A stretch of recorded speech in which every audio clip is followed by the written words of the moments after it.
Have you ever heard of a secret society that declared war on the entire world? It sounds like something out of a movie, but it really happened. At the turn of the 20th century, China was in turmoil. Foreign powers were carving it up like a melon, building railways, opening mines, and spreading their influence, often with little regard for the local people or their traditions. This created a lot of anger and resentment among ordinary Chinese citizens. Out of this frustration, a group emerged in northern China.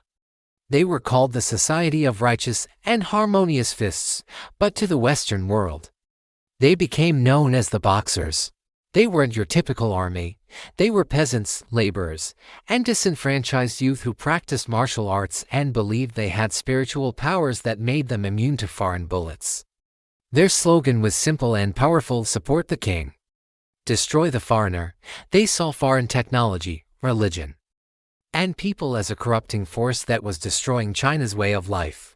At first, the Qing Dynasty, led by the powerful Empress Dowager Cixi, was wary of the Boxers. They were a chaotic and predictable force, but as foreign pressure mounted, and the Boxers' anti-foreigner sentiment grew more popular, Cixi saw an opportunity. She decided to throw her support behind the rebellion, hoping to use the Boxers to drive the foreign powers out of China for good. This was a massive gamble, one that would have devastating consequences. In the summer of 1900, the situation exploded. The Boxers, now with the unofficial backing of the imperial court, surged into Beijing. They targeted anything and anyone they considered foreign. They tore up railway tracks, cut telegraph lines, and attacked Chinese Christians, missionaries, and foreign diplomats. The foreign legations, the diplomatic compounds where foreigners lived, became fortified islands in a sea of chaos. Soon, they were under a full-blown siege. Imagine being trapped inside.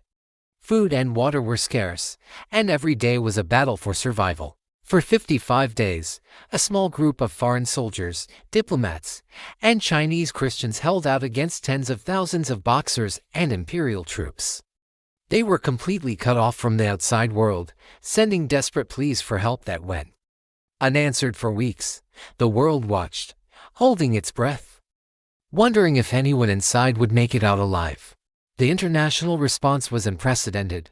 The massive multinational force was assembled, known as the Eight-Nation Alliance. It included troops from Japan, Russia, Britain, France, the United States, Germany, Italy, and Austria-Hungary. It was a strange coalition of rival empires, united by a common goal: to crush the Boxer rebellion and rescue their citizens trapped in Beijing. The alliance fought its way from the coast to the capital. The journey was brutal, with fierce resistance from both Boxer fighters and Qing imperial soldiers. When they finally reached Beijing in August 1900, the battle for the city was intense. The alliance forces eventually broke the siege, relieving the exhausted defenders of the legations. But their arrival wasn't just a rescue mission. It turned into a period of widespread looting and violence. As the foreign soldiers took their revenge on the city, palaces were plundered, and countless civilians suffered, with Beijing occupied and the imperial court having fled the city. The rebellion was effectively over. The aftermath was grim for China. The Boxer Protocol, signed in 1901, was one of the most humiliating treaties in the country's history. It imposed a staggering indemnity, a massive fine that would take China decades to pay off. Foreign troops were permanently stationed in Beijing, and officials who had supported the Boxers were executed. The Boxer Rebellion was a watershed moment for China.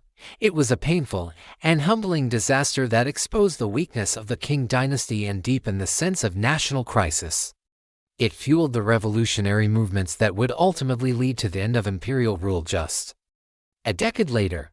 For the rest of the world, it was a dramatic and violent clash between tradition and modernity, East and West. It showed the dangers of imperialism and the explosive power of nationalism. The story of the Boxers is complex.